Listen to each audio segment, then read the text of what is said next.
Okay, chitty chat.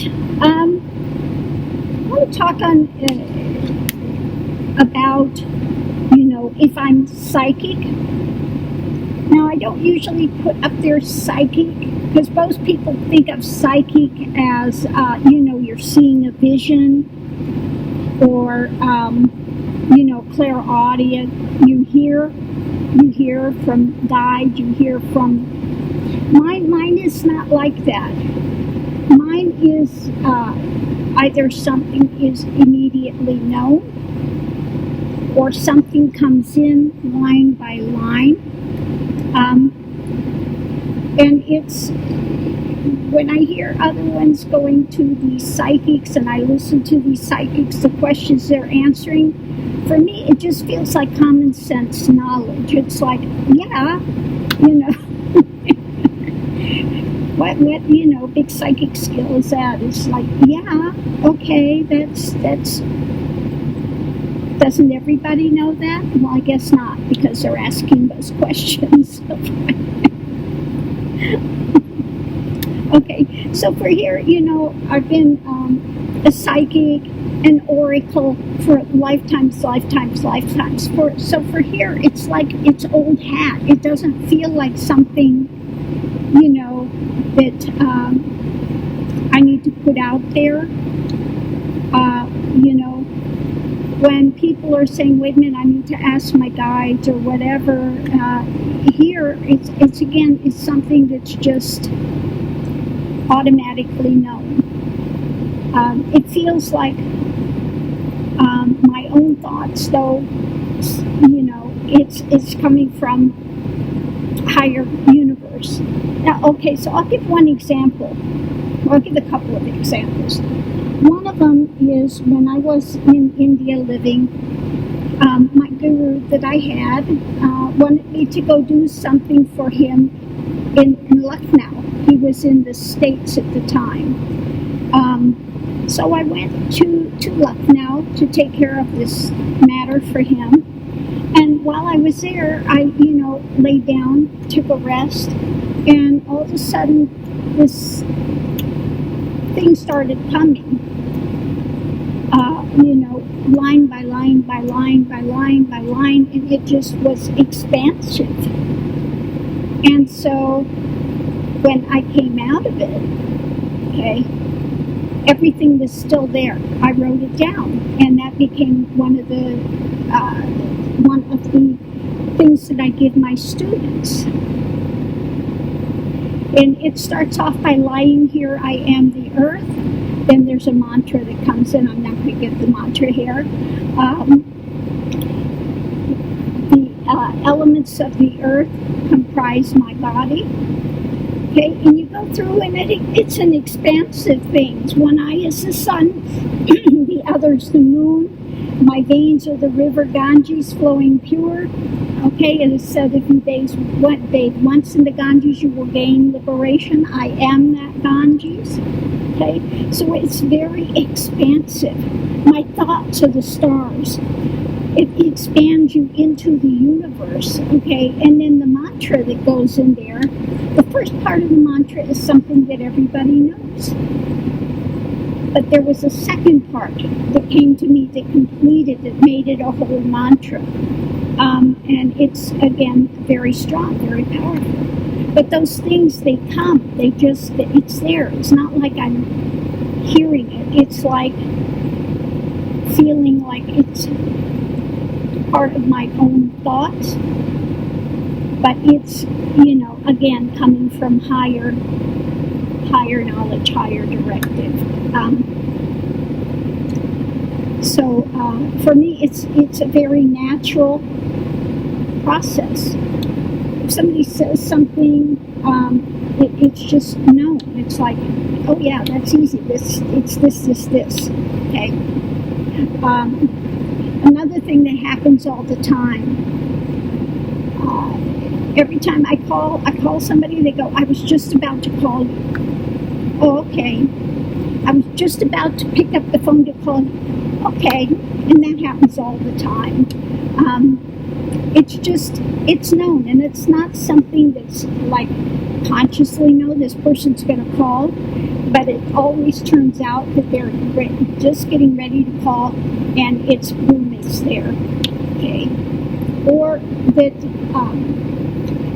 people are telling me, oh, that's just the message I need to hear. You know, it's not like it's consciously, oh, this person needs to hear this message. It's just there. Things come through. And so that's the way that works for me. It feels like it's something, it's very natural. Okay? Now, when I was going through the Kundalini journey, mine completed in 99, and I wrote the book. I have a book out that's called Kundalini from Hell to Heaven. It talks about the Kundalini journey, things that you will experience on it. And I try to give some knowledge to people that are going through it, so that they're not freaked out. This is some things that happen. These are commonalities along the journey. You know, if somebody has a certain type of dream, you can tell where they're at in the process. Like you'll dream of vehicles. That represents the physical form usually. Snakes. That's Kundalini. When it's really active, you'll dream of either big snake or lots of snakes, okay? One of the dreams I had, it was like, you know, and I'll tell you a few of them that were there. One of them was going like this, like a boardwalk thing, was, you know, board. And this big like cobra was right behind me, you know. So when Kundalini's active, or another time, it was like a vehicle opened the door and all these snakes. I mean, it was full from the floor to the thing with snakes. And that's when the Kundalini was really, really active at that time. Okay, so lots of things you'll hear the nod. Like the first thing that I heard was in the middle of the night, hundreds of birds. And I was married at the time and told my husband, there's all these birds. There's no birds. It's the middle of the night. What are you talking about? I'm telling you, I'm hearing hundreds of birds. They look at you like you've lost a screw somewhere. So you'll hear these various sounds. One time it was like somebody was standing right here and they go, you hear, it's like very jarring, and you're like looking around, you know. So these things come as a part of the journey. You feel like you're going to spontaneously combust. Okay, you can go when the energy's going really crazy. You can go by lights and they'll explode. During one period, every time I would go by the street lights, if they would go out, they would just be, you know. And then all of a sudden, knowledge is there. Like, I didn't go to learn Reiki or any of that. It was just there. And, you know, I went into a place and I was standing in line with this guy in front of me.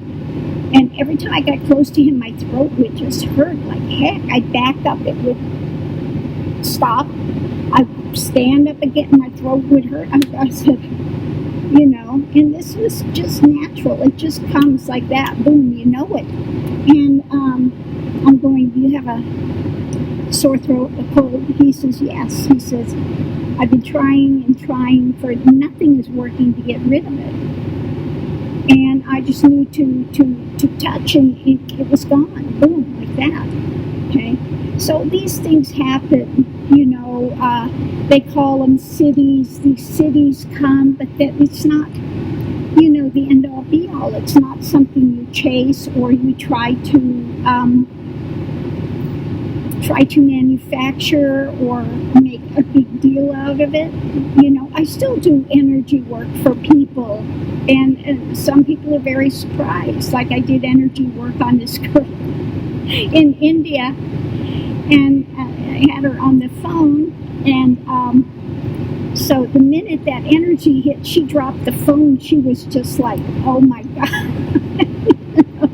They're very surprised because it's long distance. They're going, how can it? But they feel it. They know it. It's, and for her, it worked. I just do a 10-minute session. I don't do longer than that because it can awaken your Kundalini, and that's, I don't want to be just arbitrarily awakening Kundalini in people. But for her, it worked all night and the next day. Okay, that energy kept going, kept working on things. So, yeah, those things, the point of it being is they just come. It's not something you're trying to make happen. It just happens, okay? At some point in the journey, you're able to manifest. You learn manifesting, at one point change the weather. At another point, these things happen. If you talk about it, people think you're crazy, if people can't. But people have been with me that saw it, yeah, it can happen, okay? I went up to Navajo Nation, one girl I knew, all the men in her family were medicine men, and each medicine man has a different speciality. It's not like a medicine man knows all these different things. You have lookers, seers that see the future. You have those that are doing medicinal herbs. You have the hand trembler. Mine's more kind of like the hand trembler, where you can feel where the body's out. Okay, it's an energetic thing. Okay, so I went up there because the Kundalini, they call it the lightning sickness. Okay, that it was just going crazy. So they did some ceremony, and she was telling her because she didn't believe me when I said I can do healing and this stuff, and she was like, yeah, right, sure. And she asked me, he said, she can do it. Okay, she can, yeah, oh yeah, she can do it. So, again, these are things that just come as part of the spiritual journey. It's not something you look for. It's not something you really go around and parade. But yeah, these things take place. Okay.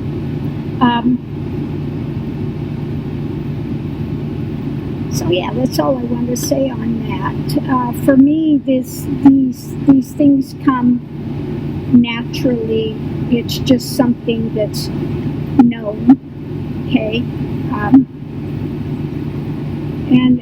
But it comes in through feeling. Like sometimes I'm doing the reading, like I was doing the reading of Marilyn, and it was that energy was very strong. Okay, feeling their feelings. Okay, I guess. What's her name? Like I said, I'm horrible with names, faces. Energetic signatures I have, but names are just, I am not good with names. But she does the heart reading. She does the what do they call it, the visionary, where she connects with the heart and does the vision thing. Yeah, if I'm connecting with someone, then you can feel their energy, and you can feel it in your own form sometimes. Like another thing that happened when I was in India, there was one person that was on the path for a short time, and when I was in India, I started feeling really sick, really, really sick. And I got a hold of this person. I said, you need to go to the hospital, and you need to go now, okay? Because I was just doubled over. And they went to the hospital and found out they had something to do with abscess or something that broke, and they had blood. They had a infection through their whole body. And it was good they went when they did. But I got physically sick. So sometimes it's like that. You pick up, you feel the vibration, and it's just known. It's just known. So that's the way sometimes it works. But no, I don't see vision of it, and I'm not hearing audibly. For here, it's more like, oh, okay, it's impressed on me. It's something that's just put in there and impressed. Okay? Yeah, like it comes from the other side and it just downloading, it's like downloading from a computer the knowledge or something. It's like that. Okay, it's like that. So, yeah. So I just want to put that out there today, because, like I said, I listen to some people, and they have friends, whatever, that are psychic, or they, I listen to these psychics, they're asking questions, and here it's like, why do you need a psychic? I mean, this is like, for me, it's like common knowledge. It's not something big woo that, and I think that everybody knows it, but apparently people don't know it. So I'm going, okay. Anyway, that's the way that is. But no, I don't hear, I'm not like these psychics, like these guys that are seeing the people that have passed. I'm not interacting with them that way. I'm not physically seeing them. I'm not audibly hearing them. Mine is not on that level. So I think that's one reason that I haven't, really come out and said I'm psychic, because I think when you say psychic, that's what people are expecting, someone that is audibly hearing or visually seeing. And for me, it's not that way. Mine is on the impressed. It's something that's impressed there, and feeling energetically connecting, and feeling it. And like I said, some things I just am not energetically connected with, and if I'm not energetically connected with it for whatever reason, then it's not something I'm going to pursue.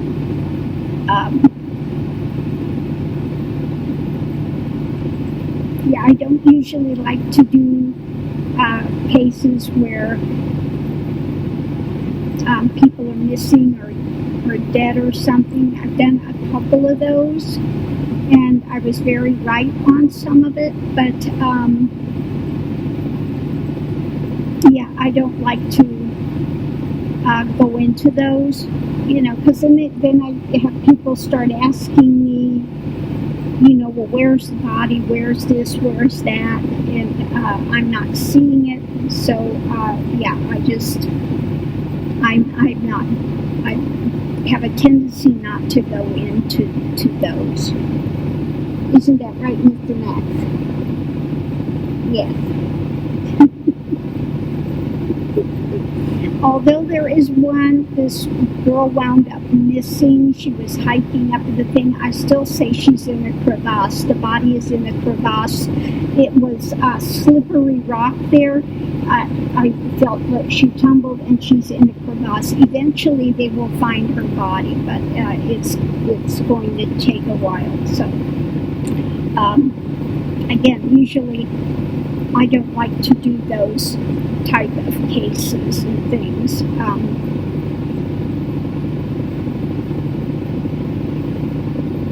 Now, if the universe wants me to do those and they open more of that, where I can give a pinpointed thing, then that's another thing. But until that point, I leave that to somebody else that can hone in on that better than what I can. My thing is mainly more on the spiritual thing, energetic, Kundalini, that type of thing. That I can give because I've done the journey from beginning to end. It completed in 1999. It was a 40-year journey, very difficult. When my Kundalini awoke, there was nothing out there. There was one book by Lee Sanella. It was not of help. Now everybody and their brother is writing about Kundalini, and this chakra is this color, that chakra is that color, and all this nonsense. They're just parroting what someone else has said. The book I wrote is not that. Okay? It's not that. It's about genuinely what takes place, the things that one encounters, things that I found that are aids, and things that I found that are not helpful. Okay, so it's that type of a book. It's not a, it talks about what you go through in the journey, different things that you can encounter, so that when it happens in your journey, you're not, it's still a surprise, okay? But at least you have a handle on it somewhat to say, this is what can happen. This is, something to look at. This can be a benefit. This is not a benefit, okay? This could be a stumbling block. So anyway, that's where that's at. So if anybody on here is going through Kundalini and you want the book, you can get it through Amazon. I think you can find usually used copies for very cheap. And the book itself is not expensive, but it's Kundalini from Hell to Heaven. You can get it on Amazon. And I think usually through your bookstore, you could order it through your bookstore wherever you go. They don't usually carry it on the shelf, because again, it's not a big seller for everyone. This is kind of a specialized thing. So I'll just leave it there. Okay. Isn't that right, Mr. Max? Yeah, I wish I would have old photographs that were taken. These were not, regular. Well, Carillion one, they did a Carillion one, and it showed all these faces. All these faces were there. It was very odd. I think it might have been, I've sat with it throughout the years and said, what are those? Now, I don't know whether they were guides on the other side or my past lives, whatever it was, but it was very freaky. You could see faces. And then another one that I was doing a wedding ceremony for someone in Hawaii, many years ago. And every photo of me was, you would see lights coming out of my mouth, light coming out of my head. You would see the lights and the lights coming out here. Everybody else's photo was normal. So it wasn't something that was wrong with that roll of film. It was picking up that energy. Now, I wish I still had those things, but they've gotten lost along the way. But again, those things can take place. Okay, they can take place. When things first opened up, I was seeing auras. The night it opened, I was in an esoteric Christian order. We go down for prayers. Father Blyton laid hands on my head, and boom, I was like nailed to the floor. Literally, I was like this, and this gold light. I can tell you, it was like that big. I could still tell you exactly. It was that wide, went straight through my body and nailed me to the floor. And he knew immediately what happened. He goes, okay, it's enlightenment. Well, it wasn't enlightenment. It was just starting the process. But the minute it happened, I'm seeing gold light around the cross on the altar. The one around the one on the wall was a purple light around it. I was seeing auras. I was in an altered state for 3-4 days. I was in a samadhi. I didn't know what samadhis were at that point. I knew nothing about energetic things, Hinduism. And when things completed and fell into non-duality, I knew nothing about that at the point. I was explaining it to my guru, and everything fell away. I went through the death before death, and everything fell away. The mind just went psh. Still. I don't hear thoughts. Okay. Everything's still. It went psh. And there was a radical shift.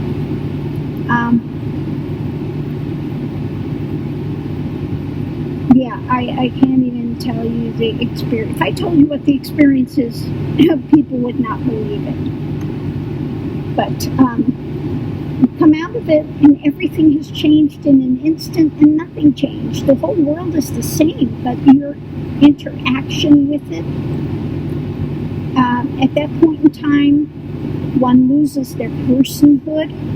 Who and what you thought you were is gone, as if it never existed. All the pains and all the stuff you went through, it's like it never happened. Okay, like you were in a dream, and that's why Buddha says I'm awakened, because it is. It's like waking up out of a dream, and you have the dream at night, and it seems real during there, but when you wake up, you notice it was a dream. Same thing like this, but this is on the conscious level, living in this paradigm. It's the same thing as waking up from a dream and seeing it was a dream. Well, this, you wake up from your life that you thought was your life, or as your soap opera, okay? And that film is gone, okay? It's like it never existed, okay? So there's a big, huge, you go from dualistic, where you think you're a body, and you think all this is real, and then you come out of that, and you're not this body, you are this consciousness, okay, which programs this, but this is not what you are, okay? You're eternal life, okay? So it was playing out this name and form for this lifetime, okay? So, I mean, everything is like boom, boom, boom, reincarnation, and all of this is it's a different paradigm at that point. So you come out of it, and first you can't speak. You have to relearn to say commonality speech, like me, my, I, because when it comes out of it, it's this one, because there is no connection any longer with that. It takes a number of years to, again, come back to be able to have that commonality of speech, okay? And everything is so expanded. You sit there and you're watching a tree, and you feel a leaf fluttering, and you feel your heart fluttering at the same time, and everything is expanded. Everything is taken on a different hue, okay? Yeah. And then you come back and you go through a number of years before things settle, but the mind never comes back. If there's been a full transition into moksha, liberation, the mind stills. Okay? It doesn't come back. So people go, well, how can you think? You just know. Okay, you just know. But you don't hear a conversation in your head any longer. That ends. It's gone. There's no hamster wheel going any longer. Okay? So it's a different reality from that point. Now, other people will see you, and it appears you have the same type of, you don't lose your personality, okay? That's been ingrained from being in this planet, from this thing, and that stays the way it is. But what is cognized here and what others are cognizing is a different thing, okay? So, yeah, hard to explain to people.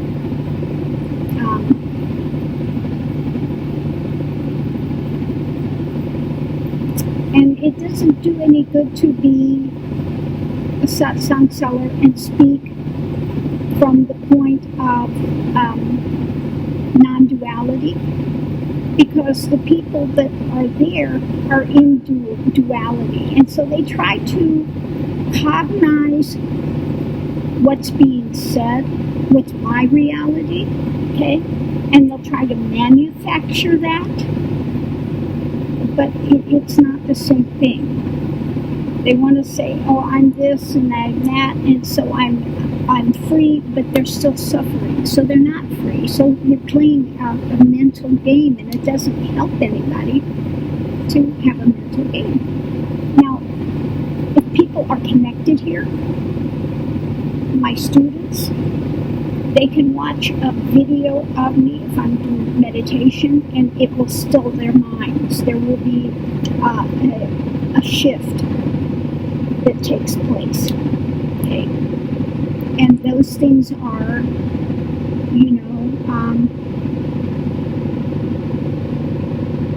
it's not something that's faked.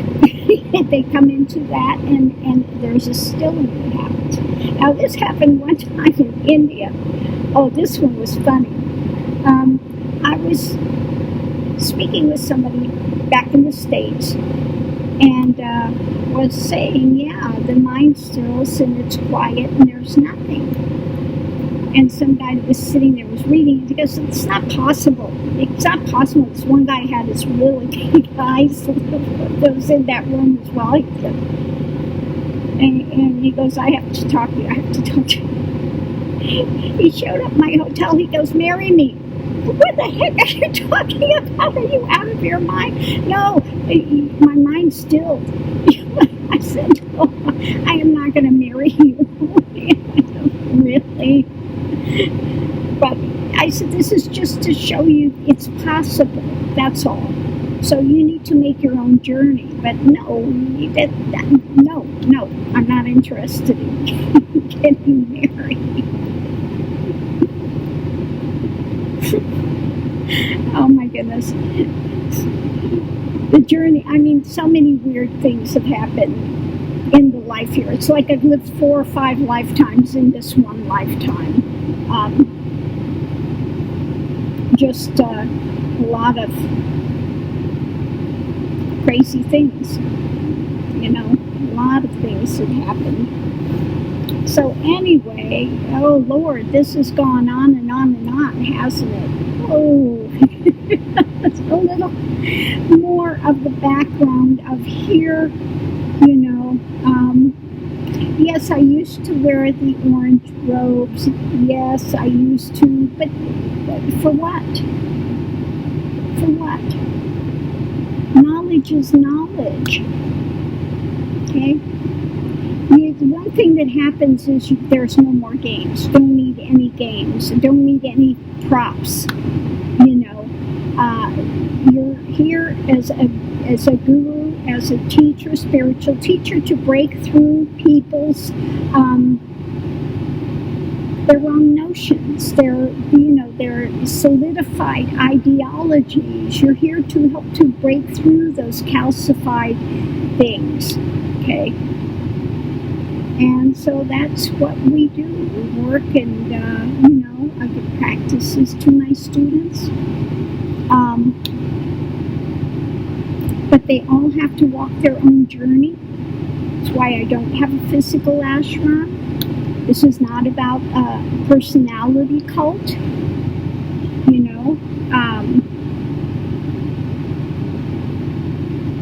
Because each person, they're their own. This is the mystic's path. Okay. A lot of things that were experienced by the mystics, like Teresa of Lisieux, Padre Pio, those type of things, manifestations, they happen on this type of path. Okay, it's a natural outcome of the path. Okay.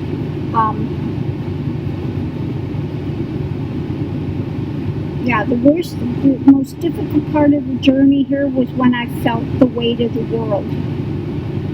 Literally, I could not breathe. I could not move. The sorrow and the pain that was impressed. It was like being crucified. It was, I can't even tell you what it is to feel something like that. That was the most difficult part. Was feeling the weight of the world and physically feeling the pain, the sorrow, I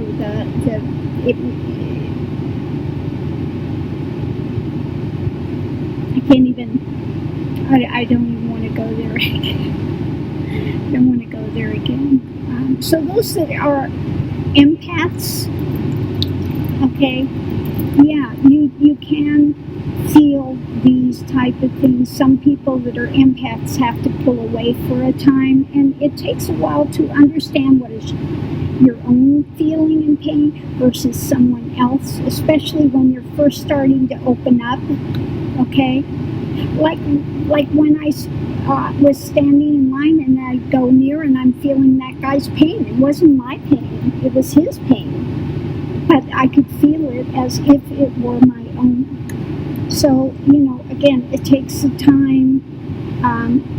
If you're a beginning empath and these things are just starting to open, it takes a little bit of time to sort it out as to what belongs to you and what you're picking up from elsewhere. Now, some people are picking up more. If something is going on in the world as far as hurricanes or earthquakes, sometimes they're more in tune with that earth dynamic and they feel that, but they don't have the feeling of the empathy with another person, their pains. They'll feel the earth more. So it's just their energetic signature and where that resonates. So some people, it resonates on a weather level, okay, what's going on with the earth, okay, and some people are empaths to other people. Some people are psychics, empaths to animals, okay. They can project the picture and they can pick it up and communicate, because animals are communicating, empathically through visual and through, sometimes I think people can also pick it up physically. Yeah. Now with Max, I don't have to have, he's got his own language. He really knows how to communicate very well. Okay, it's Max. So anyway, again, I was going to close this out 5 minutes ago. Let's try this again and see if I can get out of this. Sometimes it's like that. Things just start coming and it keeps coming and it keeps coming and it keeps coming, and I go, well, maybe it's there to help somebody. Maybe it's there, it's time for this to be said. Maybe it's, it just, when it opens up and that stuff comes forward, it comes forward. That's it. For whatever reason, I'm just here and in the flow of the universe. And if it opens and it's time for that, okay, it's open and it's time for that. So why this is opened up now? I don't know. Maybe somebody's going through the journey and there's something in here that they need to hear, or something that's going on in their own that they can cognize and say, oh yeah. Oh, is that what that is? Yeah, okay. That's what that is. So love and light to everyone. Please continue to be safe out there. Let's keep all of those with COVID in our prayers. I always pray, may the best be done for the situation. Sometimes we don't always know what's the best. Maybe some people have to go through a difficult time. That's what they came here to do, to challenge themselves on some level. So when people ask me to pray, I always pray, may the best be done for this situation. May the highest be done for this situation at hand. So let's keep everyone from the hurricane that are going through that now.